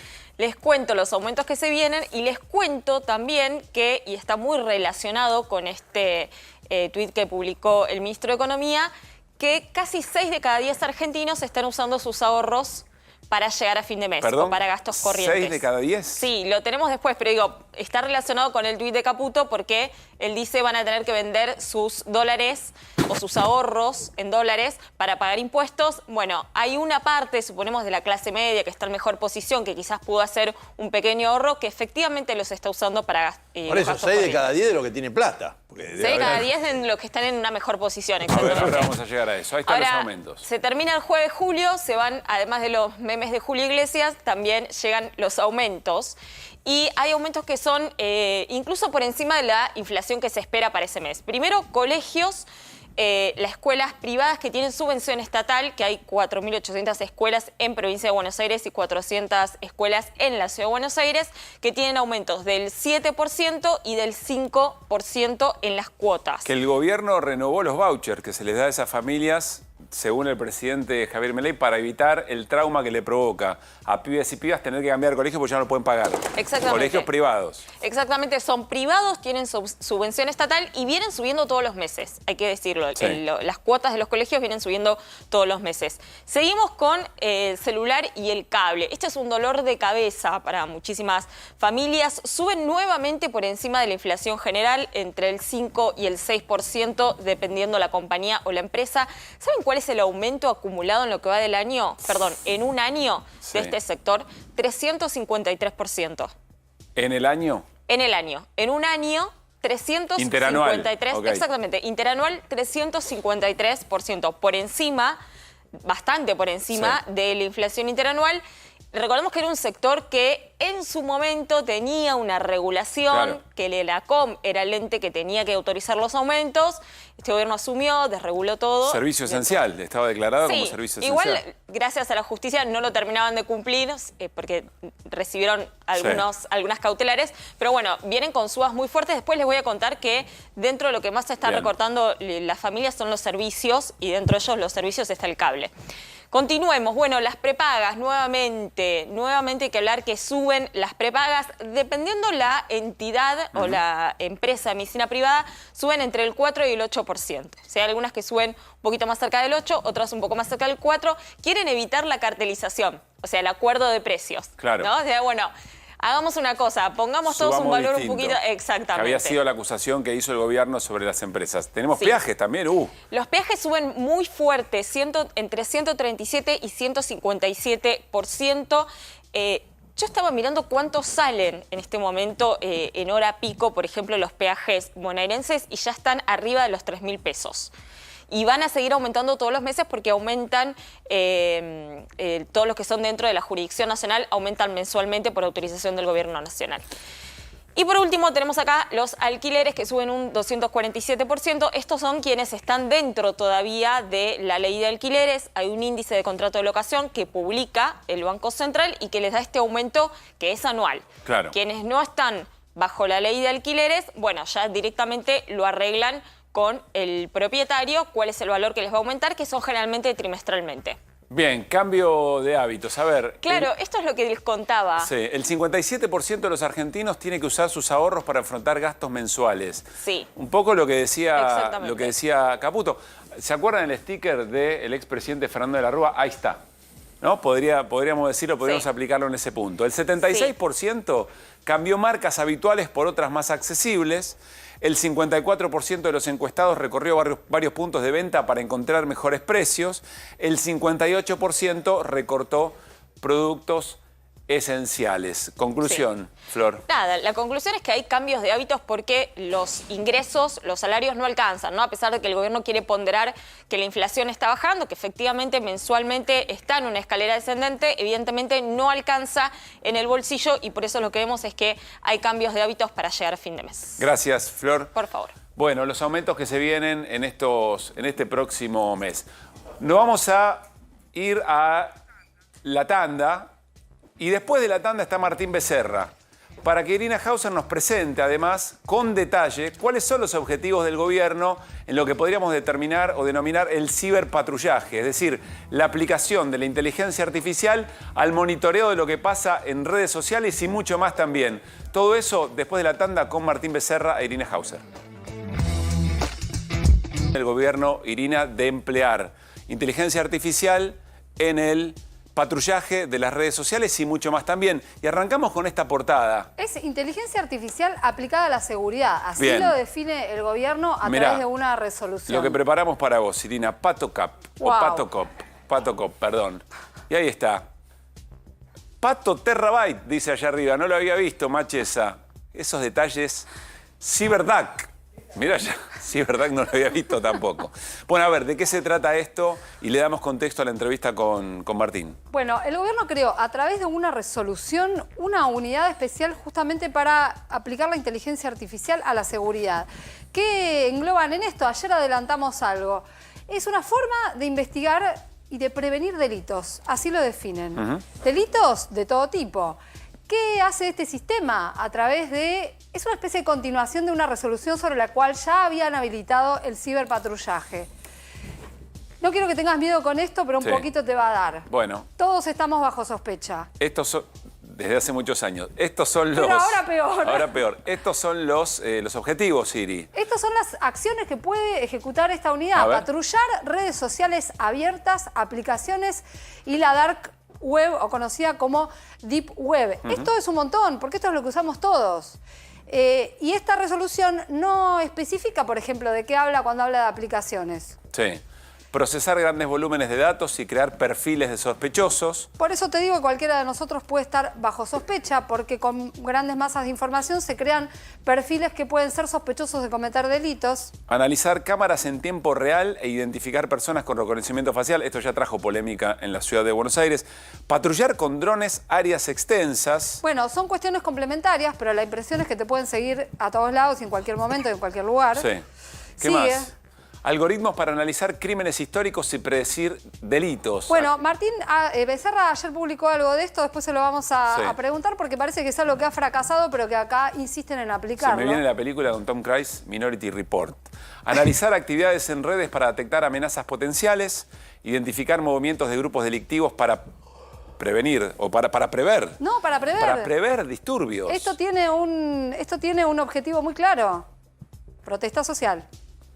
Detectar transacciones financieras sospechosas. Bueno, también acá hay polémica porque esto tiene que ver con el secreto bancario, ¿no? ¿Pueden hacer cualquier cosa? Vamos a preguntárselo a Martín Becerra. Vamos a la mesa y le damos la bienvenida a Martín. Es investigador del CONICET, es profesor universitario, especialista en comunicación y redes sociales. ¿Cómo te va, Martín? Bienvenido. Gracias, ¿cómo están? Bueno, un poco en broma, un poco en serio, ¿no? ¿Nuestra imaginación corre mucho más adelante de lo que creemos que puede pasar o efectivamente eso es una realidad? Bueno, la imaginación de la ministra Bullrich con esta resolución yo creo que nos pone en jaque, porque verdaderamente, como decís, hay que irse a obras de ficción para imaginar un poder gubernamental que se arroga la capacidad de predecir futuros delitos. Con herramientas de inteligencia artificial, que en general de lo que se trata es de entrenar bases de datos, que en la Argentina son, por lo general, muy opacas, son inaccesibles. ¿Qué es entrenar una base de datos? Es básicamente juntar bases de datos y encontrar, por ejemplo, patrones comunes para hacer con la probabilística posibilidades de que ocurran cosas. Por ejemplo, vos vivís en un barrio determinado donde la estadística, esa base de datos, dice que se cometieron más delitos porque hubo más denuncias de delitos. Entonces es más probable que la futura comisión de delitos ocurra en ese barrio y con esta unidad de inteligencia artificial que crea la ministra Bullrich, lo más probable es que se enfoque el patrullaje de todas las aplicaciones, redes sociales y sitios de internet justamente a los que habitan ese barrio y no otro, porque por el mapa del delito previo que hay. Por el mapa del delito, que es un problema en la Argentina, porque esas estadísticas, lo sabemos, son falibles. Al mismo tiempo, con un gobierno que es inauditable en estos aspectos, que además vulnera, desde mi punto de vista, el principio de inocencia. ¿Por qué? Porque, digamos, la vigilancia, universalizar el tipo de vigilancia, el patrullaje, como lo denomina esta resolución, es completamente desproporcionado respecto del objetivo que está buscando. O sea, va a poner en el monitoreo todas las aplicaciones que existen en Internet. Además, eso es ilimitado, quiero decir. Imagínense todas las aplicaciones que tenemos descargadas en cada uno de nuestros teléfonos móviles. Y pero que detectarían que... Déjame hacerte una pregunta previa, porque la preocupación por la seguridad es una preocupación absolutamente genuina. Cada vez que hay una encuesta siempre aparece en los primeros lugares la preocupación por la seguridad. Vos lo que decís es que deberíamos estar en contra de la utilización de las nuevas tecnologías en materia de prevención de delitos. Para nada. Lo que digo es que... ¿Y cuál es el matiz? ¿Cuál es la diferencia? Lo que digo es que el tipo de delitos demanda una solución o una respuesta que sea proporcionada para encontrarle una solución. Que un ministerio diga que va a crear una unidad o que crea una unidad que va a controlar todas las aplicaciones, sitios de internet y redes sociales de los 46 millones de argentinos, resulta desproporcionado respecto de la finalidad que tiene ese ministerio. Que Aparte, por otro lado, ¿no se requiere una causa judicial? por otro lado, claro, es sin causa judicial, o sea que no viola solamente el principio de inocencia, viola el principio de privacidad y además el principio de que las comunicaciones son inviolables, las comunicaciones de todas las personas son inviolables, a menos que haya una orden judicial que efectivamente constituye una excepción a ese principio. Ahora, Martín, perdón, si yo lo asimilo esto a la calle, en la calle vos tenés patrullaje y no necesariamente espionaje. patrullar estaría bien, digo, patrullero dando vueltas está bien si no comete delito y si cumple con la ley, ¿no es cierto? Si se te mete en tu casa a espiar está mal, ok. En este caso, ¿cómo sería un plan y cómo sería otro? Bueno, primero que hay una discusión respecto de qué es público en Internet y cuáles aplicaciones son públicas o no. Pero, por ejemplo, perdóname, ¿no? Ahí por la lista, el texto, había uno que digo, bueno, si hubieran aplicado esto con Revolución Federal, cuando decía, hay que matar a Cristina. Y el modo en que se la tenía que matar. Como lo hacían público, había grupos que promovían la violencia, digamos, como que vos digas, che, hay un grupo de sacados que dice acá, hay que ir y cortarle la cabeza, matar a la yegua, qué sé yo. Digo, ahí vos tenías. no tenés por qué tener una orden para decir, che, estos locos están... Digo, no creo vos que... ahí tenías, en ese caso, manifestaciones públicas en Plaza de Mayo, bolsas de cadáveres que escenificaban efectivamente esa amenaza, entrevistas en televisión abierta con varios de esos líderes, algunos de los cuales participaron del atentado. Pero yendo a la pregunta de Fer, ¿y no te alcanzaba con la red antes de eso? Ya en la red se veía. Porque en la red se veía de antes. Si vos en una red abierta ponés una, digamos, haces apología de la violencia, bueno, efectivamente, pero para eso no hace falta crear ninguna unidad. No, o sea, eso quiero decir, eso es apología de la violencia. Entonces está tipificado como delito en la Argentina. ¿Pero y cómo lo identificás? Yo ni tenés que leerlo para poder encontrarlo, digo. Tenés que meterlo. Pero de la misma manera que lo identificás, si alguien lo escribe en un diario o lo dice en una plaza pública. Lo que pasa es que en ese caso sería más que apología de la violencia, sería un plan. O la exposición de un plan futuro. Sí, bueno, pero te quiero decir, están amenazando que efectivamente van a asesinar a alguien. Sí. Acá me parece que se está planteando otra cosa, que es decir, vamos a crear un perfil de sospechoso y vamos a buscar eso, ¿no? O vamos a rastrear de acuerdo a una cantidad de información que tenemos y que con la que se entrena la inteligencia artificial. Decime si entiendo mal. Es así. O sea, hay un segmento etario que es más proclive que cometa delitos y que vive en tales lugares, y entonces enfocaremos las redes, el análisis de las redes y de las aplicaciones que tiene ese sistema. Hay una pregunta. Sí. No, que, a ver, hay varios casos de gente que se cita para la venta de un auto o de una moto, se hace en la calle y termina viendo muchas veces muertos, y muchas veces te dicen, che, este tipo de trampa ya la venían haciendo, este grupo laburaba de esta manera, así como hay algunos que salen con fotos de revólveres y armas y qué sé yo, que constantemente dicen, che, el tipo este estaba haciendo esto ahí y ahora se dan cuenta, ahora que lo atraparon. Digo, hay algunas cosas del sistema que dice, mirá, a este pibe lo hicieron en un lugar a la esquina a las 3 de la mañana y después lo acostaron. Y hubo varios que son... Y trabajan con ese modus operandi. Eso podés verlo, porque es como el que te quiere estafar. Claro, pero para eso, repito, para eso no creás una unidad de inteligencia artificial abocada a la seguridad que tiene por finalidad analizar todas las aplicaciones, sitios de internet y, y redes sociales. ¿Y vos qué ves que están buscando? Yo creo que por un lado hay efectivamente una disputa sobre quién dentro del propio gobierno de Milei, qué área conduce y domina el sector de inteligencia y de espionaje en redes sociales. Hace menos de 10 días la CIDE creó una agencia federal también de ciberseguridad. Hay algún solapamiento entre esta unidad que Bullrich crea en el Ministerio de Seguridad con la CIDE.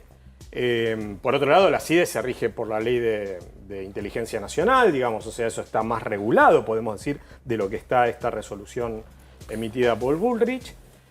Por otro lado, puede haber negocios llave en mano, porque la Argentina, digamos... comprar esta tecnología claro, que ya se usa en es otro lugar. paradójico que la Argentina, cuyo gobierno está desmontando todo el aparato científico y tecnológico, diga que va a utilizar herramientas de inteligencia artificial cuando los científicos que desarrollan esas herramientas en Argentina están siendo perseguidos por el gobierno nacional en la estabilidad de sus puestos de trabajo, por ejemplo en el CONICET. Entonces, la resolución firmada por la ministra Bullrich, en sus considerandos, cita varios países. Dice Israel, dice Singapur, dice Estados Unidos, dice China.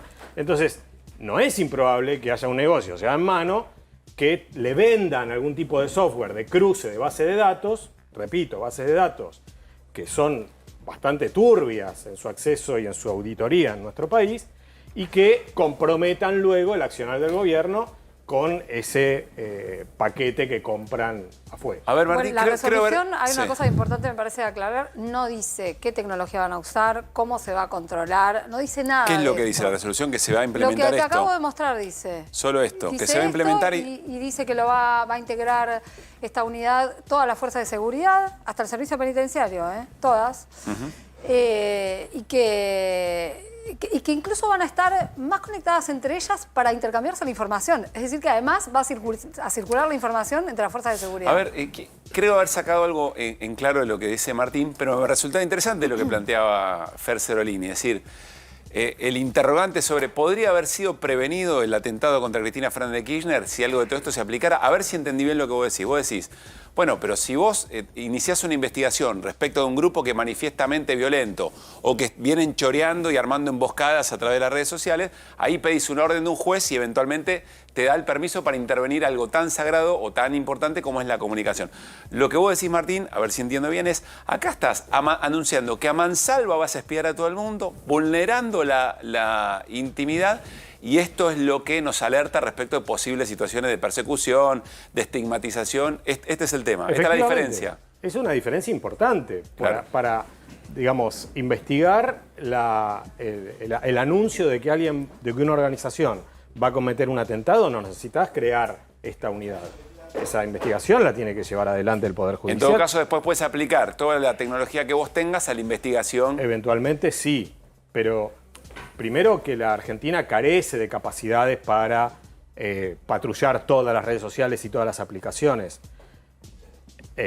Por otro lado, la posibilidad concreta de que el Ministerio de Patricia Bullrich utilice este patrullaje para aplicar una política represiva de la disidencia política y social es una posibilidad abierta. La propia ministra Bullrich, siendo ministra del expresidente Macri, ahora su adversario político, promovió causas penales contra gente que tuiteaba canciones de canchas de fútbol. Claro, que finalmente fueron absueltos por la justicia. Por otra parte está a la tecnología o a la inteligencia artificial que cargarle algunos datos para perfilarle la búsqueda. Claro. Porque dices, pero ¿a quién vas a buscar? Te doy un ejemplo. ¿Cuál es mi imaginación o mi preocupación? Fer Serolini escribe la palabra comunista en un diálogo que tiene con Irina Hauser. Y alguien va a decir, ¡pum!, saltó una alarma en algún lugar porque hay un desvío ideológico de Fer Serolini. En 2018 el ex gobernador de Salta, Urtubey, presentó también una herramienta de inteligencia artificial para, él decía, prevenir el embarazo adolescente. No sé si recuerdan, fue un escándalo porque fue un fiasco. Las bases de datos que efectivamente habían utilizado técnicamente estaban totalmente sesgadas. O sea, el material con el que esa inteligencia artificial te decía que determinadas chicas estaban en condiciones de ser más pasibles, digamos, de quedar embarazadas, tenían un sesgo de clase, en ese caso, que motivaba una orientación de política pública que era muy perjudicial, en fin, para la salud pública de buena parte de las adolescentes de la provincia de Salta. Martín, ¿ves capacidad de reacción de todos aquellos que ponen un pero al avance de este...? Porque siempre hay climas de épocas en donde estas cuestiones tienen más campo fértil para avanzar. ¿Ves reacciones saludables a esto? ¿Te parece que pasa, que se está tomando con demasiada naturalidad?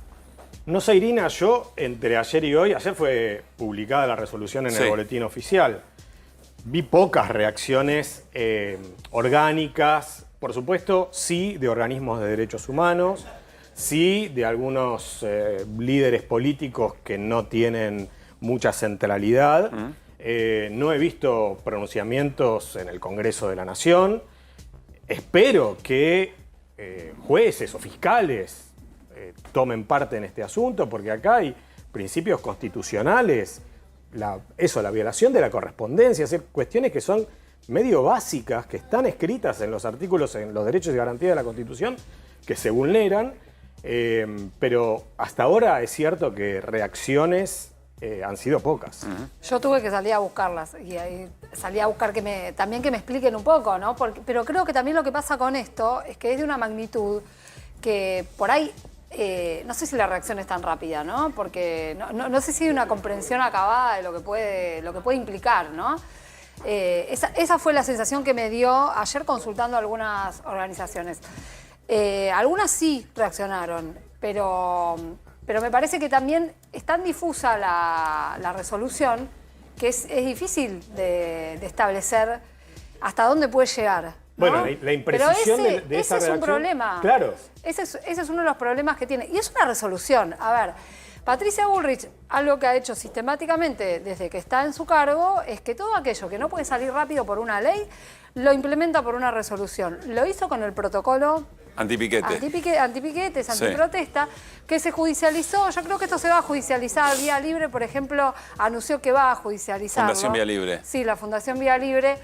Ellos sí dijeron que lo van a Pero judicializar. me parece que choca, a ver qué piensan, y nos vamos más allá de lo específico, ya una mirada política y del sentido común imperante, me parece que choca con la legitimación que le da un sector de la política, la preocupación por el tema de seguridad, porque quien critique esto en realidad va a estar en contra de perseguir la delincuencia. Es decir, se puede llegar a construir esta escena y en ese contexto esto puede pasar. ¿O cómo lo ves, Martín? Sí, entiendo lo que decís. Y es muy probablemente la narrativa o la explicación que vaya a dar el gobierno. Seguramente ellos dirán, quiero cuidar a la población y en este sentido el maquillaje, digamos, tecnológico, de modernidad que brinda la idea de inteligencia artificial puede ser un pretexto, pero en fin, regalarle a cualquier gobierno, al gobierno de Milei y a cualquier gobierno, la potestad de patrullar todas las actividades en los entornos digitales es verdaderamente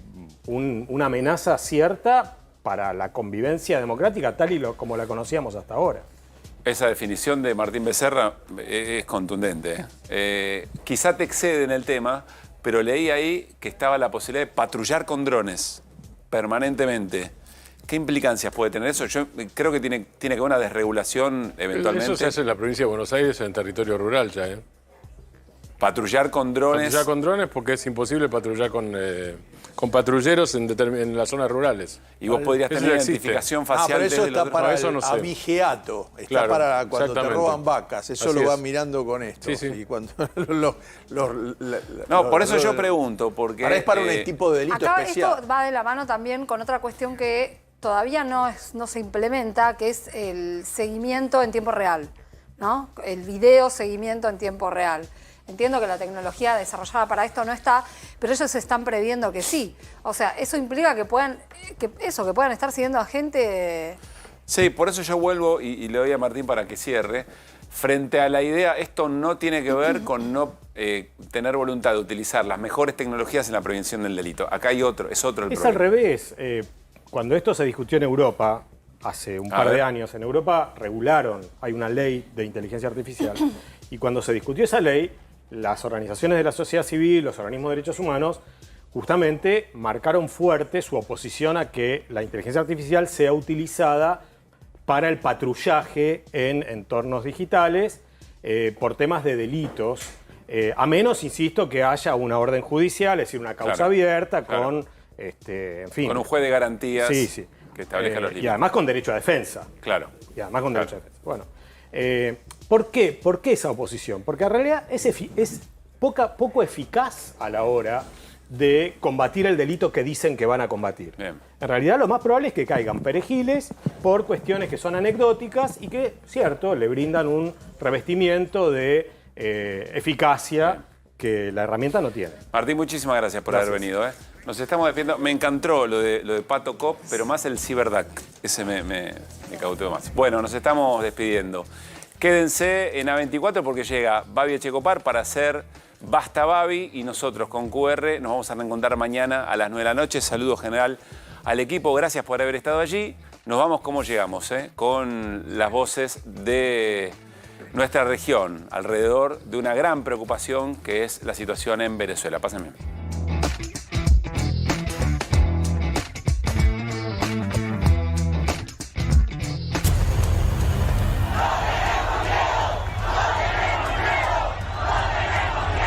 Y una parte esa percepción de persecución que tiene el gobierno de Venezuela, que es verdad. Lo que no entiendo es, si ganó, ¿por qué no muestra las evidencias de su triunfo? ¿Por qué no las hace públicas? Esa es la parte que no entiendo. Estamos en presencia, sencillamente así lo digo, de un golpe de Estado, fraguado nuevamente por estos factores fascistas de la derecha extremista.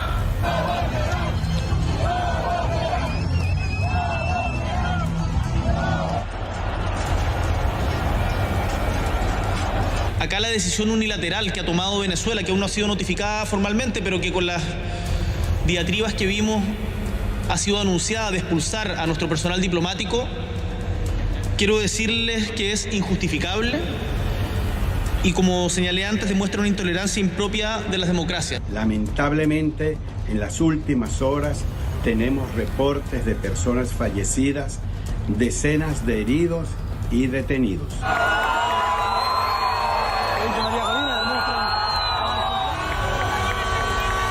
Hubo importantes concentraciones de ciudadanos, algunas de ellas con brotes de agitación y algunas de ellas también fueron reprimidas de alguna forma de manera fuerte. Es cosa de esperar el resultado y también respetar la autodeterminación de los pueblos.